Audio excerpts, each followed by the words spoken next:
बिस्मिल्लाहिर्रहमानिर्रहीम। अस्सलामु अलैकुम वरहमतुल्लाहि वबरकातुहू। नहमदुहू व नुसल्ली अला रसूलिहिल करीम, अम्मा बाद। हज़रत राबिया बसरी रहमतुल्लाह अलैहा का दिलचस्प वाक़या। हज़रत राबिया बसरी रहमतुल्लाह अलैहा शब रोज़ में 1000 नवाफिल अदा किया करती थी। लोगों ने आपसे पूछा कि अल्लाह पाक औरत से कब खुश होते हैं? आपने जवाब दिया कि उस वक़्त जब खौफ खुदा से इबादत करती हैं और अपनी असमत और हया की कदर करती हैं। इस बात से कोई शक नहीं कि उम्मत मोहम्मदिया सल्लल्लाहु अलैहि वसल्लम का जो भी फर्द सच्चे दिल से के साथ रसूलुल्लाह सल्लल्लाहु अलैहि वसल्लम की कामिल अताअत करता है, उसको आप सल्लल्लाहु अलैहि वसल्लम के मौजज़े से ज़रूर कुछ ना कुछ हिस्सा मिलता है। फ़र्क सिर्फ इतना है, खर्क आदत से शय का इजहार नबी से हो तो मौजज़ा कहते हैं, अगर वली से हो तो उसे करामात कहते हैं। ये करामात सिर्फ इत्तबाह सुन्नत से ही हासिल होती हैं। हज़रत राबिया बसरी रहमतुल्लाह अलैहा की वफ़ात का वक्त करीब आया तो उनकी शागिर्द ख़वातीन और लड़कियां उनके इर्द गिर्द बैठ गईं और लड़कियों ने दरख्वास्त दी कि हमें कुछ नसीहत करें। तो राबिया बसरी ने फरमाया कि कभी भी बग़ैर निकाह के न रहो। मोहतरम नाज़रीन, प्यारे नबी सल्लल्लाहु अलैहि वसल्लम की शरीयत है। जिन मोहतरम लोगों ने अहसन तरीके से अमल किया और जिन्होंने अपनी ज़िंदगियां सुन्नत नबवी के मुताबिक गुजार दी, उन्हें औलिया कराम कहा जाता है। इन्हीं मुकद्दस और मोहतरम बरगज़ीदा हस्तियों में मोहतरम हज़रत सैयदा राबिया बसरी का भी है। क़यामत तक सैयदा राबिया बसरी ख़वातीन के लिए मशअले राह हैं। हज़रत राबिया बसरी की पैदाइश 95 हिजरी से 99 हिजरी के दौरान इराक़ के शहर बसरा में हुई। वो एक इंतहाई गरीब और मुअज़्ज़ज़ घराने में पैदा हुई। राबिया बसरी अपने वालिदैन की चौथी बेटी थी, इसलिए आपका नाम राबिया यानी चौथी रखा गया। राबिया बसरी के वालिदैन की गुर्बत का अंदाज़ा इस बात से लगाया जा सकता है कि जिस रात राबिया बसरी पैदा हुई, आपके वालिदैन के पास दिया जलाने के लिए ना तेल था और ना ही आपको लपेटने के लिए कोई कपड़ा था।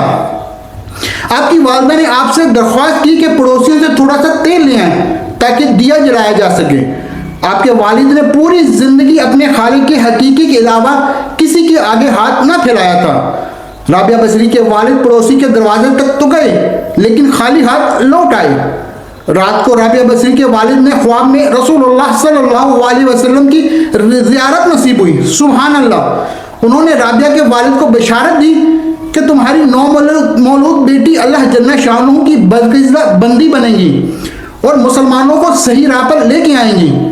तुम अमीर बसरा के पास जाओ और उसे हमारा पैगाम दो कि तुम अमीर बसरा हर रोज़ रात को 100 मरतबा जुमेरात को और 400 मरतबा दुरूद पाक का नजराना भेजते हो, लेकिन पिछली जुमेरात तुमने दुरूद शरीफ ना पढ़ा, लिहाजा इसका कफ़ारे के तौर पर 400 दिनार पैगाम पहुँचाने वाले को दे दें।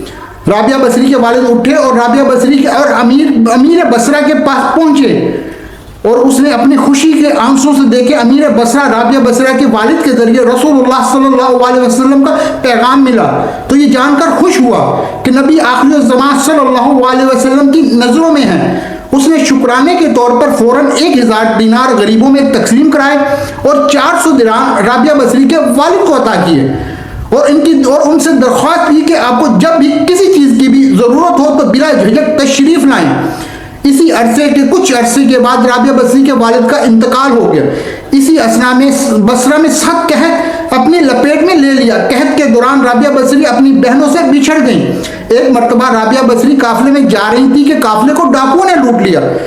डाकुओं के सरगना ने राबिया बसरी को अपने तहवील में ले लिया, आपको लूट माल की तरह लोंडी बनाकर बाजार में बेच दिया। आपका आका आपसे इंतहाई मुशक्कत का काम लेता था, इसके बावजूद आप दिन रात काम करती और रात भर इबादत करती और दिन में भी ज़्यादातर रोज़े रखती। इत्तफाकन एक मरतबा राबिया बसरी का आका आधी रात को जाग गया और किसी की आवाज़ गिरिया जारी सुनी तो उस आवाज़ पर देखने चला गया। रात के इस पहर में कौन गरियाजारी कर रहा है? ये देखकर हैरान रह गया कि राबिया बसरी हजूर सरबा सुजूद हैं और आजिज़ी के साथ कह रही हैं, ऐ अल्लाह मेरी मजबूरियों मेरे खौफ से वाकिफ़ है, घर का काम काज तेरी तरफ से आने से रोकता है, تو مجھے عبادت کے لیے پکارتا ہے، لیکن جب آپ کی بارگاہ میں حاضر ہوتی ہوں تو نمازوں کا وقت گزر جاتا ہے، اس لیے میری معذرت قبول فرما اور میرے گناہوں کو معاف فرما دے۔ اپنی کنیز کا یہ کلام اور عبادت کا یہ منظر دیکھ کر رابعہ بصری کا مالک خوف خدا سے لرز گیا۔ اس نے فیصلہ کیا کہ ایک ایسی اللہ والی کنیز سے اپنی خدمت کروانے کی بجائے بہتر ہوگا کہ اس کی خدمت کی جائے۔ صبح کے وقت ہی مالک نے آپ کی خدمت میں حاضر ہوا اور اپنے فیصلے سے آگاہ کیا۔ اس نے کہا کہ آج سے میری طرف سے آپ آزاد ہیں۔ اگر آپ اپنی خوشی سے گھر میں قیام کریں گی تو میری خوش نصیبی ہوگی، ورنہ آپ اپنی مرضی کی مالک ہیں، لیکن آپ یہاں سے کوچ کر جانے کا فیصلہ کرتی ہو تو میری بس ایک ہی درخواست ہے کہ میری طرف سے کی جانے والی زیادتیوں اس ذات پاک کے صدقے معاف کر دے جس کے لیے آپ راتوں کو جا کر عبادت کرتی ہیں۔ محترم ناظرین، جو بھی انسان اللہ پاک کا ہو جاتا ہے تو اللہ جل شانہ اس کی حفاظت نصرت فرماتے ہیں اور دنیا کی کوئی طاقت بھی اس کو نقصان نہیں پہنچا سکتی۔ ابتدا میں تو رابعہ بصری کے حسن و جمال کی دھوم مچی ہوئی تھی، لیکن انہوں نے جوانی کے شب و روز یادگار الہی میں گزارے۔ ان کے چہرے پہ پاکیزہ ایک ایسا نقاب تھا کہ دیکھنے والوں کی نگاہیں خود بخود جھک جاتی تھیں۔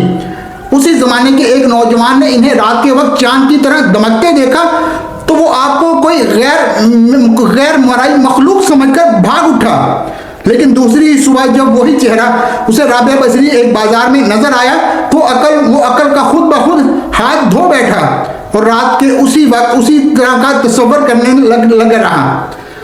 آخر کا دل کے ہاتھوں مجبور ہو گیا تو لوگوں سے پتہ پوچھا۔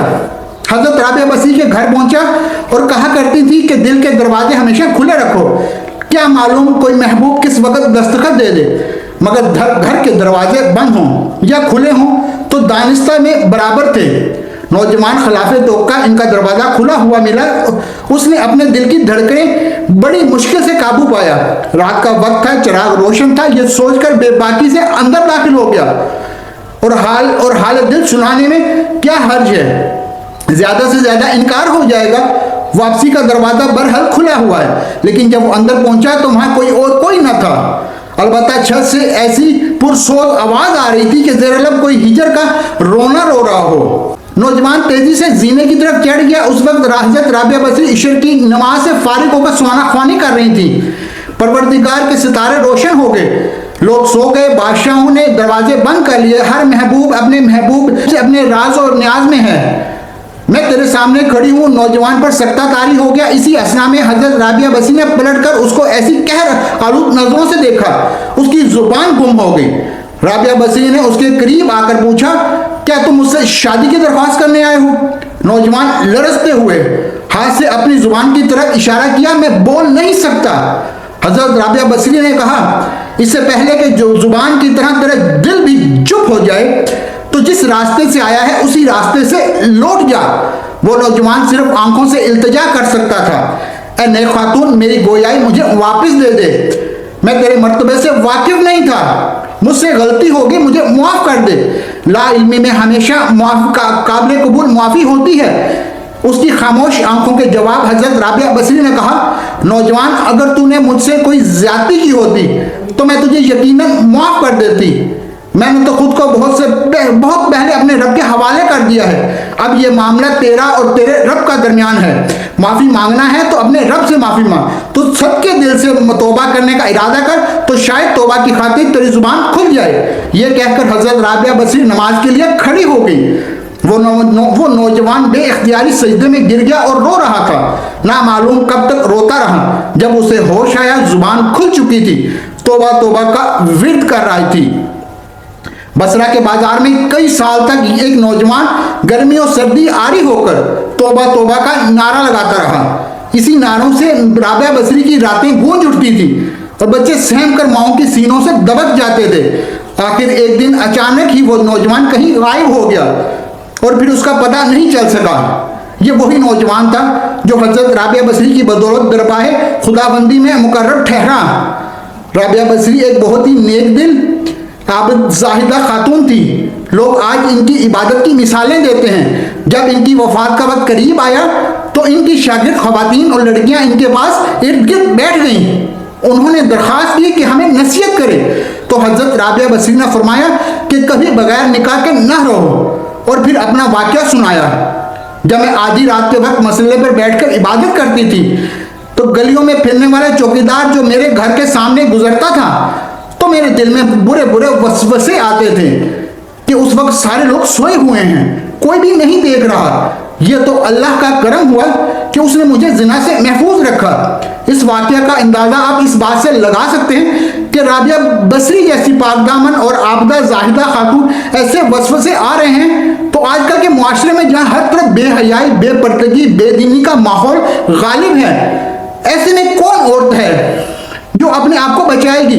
फरमाया निकाह के बगैर जिंदगी का इस्लाम का कोई तसव्वुर नहीं। अल्लाह के नबी सल्लल्लाहु अलैहि वसल्लम ने भी 9 शादियां की हैं। अल्लाह ताला के नबी सल्लल्लाहु अलैहि वसल्लम को इस हाल में सुबह करते अहलो अयाल के पास, गुर्बत के पास तो कुछ ना हो, खाने पीने को कुछ ना होता, शाम करते तो यही हाल होता। इसके बावजूद ना 9 बीवियां छोड़ी। अल्लाह जल्ल शानहू के नबी सल्लल्लाहु अलैहि वसल्लम ने बगैर निकाह ज़िंदगी गुजारने से मना फरमाया। मोहतरम नाज़रीन, एक मरतबा हसन बसरी रहमतुल्लाह अलैह हज़रत राबिया बसरी रहमतुल्लाह अलैहा के से कहा कि आप शरीयत के मुताबिक शादी कर लें, तो आपने फरमाया निकाह और शादी उसके लिए है जिसका कोई वजूद ना हो। यहाँ ना मेरा कोई वजूद है और ना मैं अपनी मालिक हूँ, अल्लाह ताला की मोमिल हूँ। एक मरतबा कुछ लोगों ने भी आपसे कहा कि आप शादी कर लीजिए। फरमाया अगर 3 फिक्रों से मुझे बेफिक्र कर दीजिए तो मैं शादी कर लूंगी। नंबर 1, क्या दुनिया से अपना ईमान सलामत ले जाऊंगी। नंबर 2, रोज़े महशर मेरे दाएं हाथ में नामा इमाल दिया जाएगा। नंबर 3, क़यामत के रोज जब लोग दाएं जानिब से जन्नत और बाएं जानिब से दोज़ख पहुंचाए जाएंगे तो मुझे किस जानिब से पहुंचाया जाएगा। लोगों ने कहा इसका इल्म तो सिर्फ खुदा को ही है। राबिया बसरी ने तकरीबन 88 साल की उम्र पाई। आपने आखिरी सांस तक इश्क इलाही और लज्जत और सरशारी से अपना शुआर बनाए रखा। दोस्तों, अगर आपको ये वीडियो अच्छी लगी हो तो वीडियो को सदका जारिया के तौर पर शेयर ज़रूर कीजिएगा और मेरे चैनल को सब्सक्राइब ज़रूर कीजिएगा ताकि आपके लिए इस तरह की और बहुत अच्छी वीडियोस लाता रहूँ।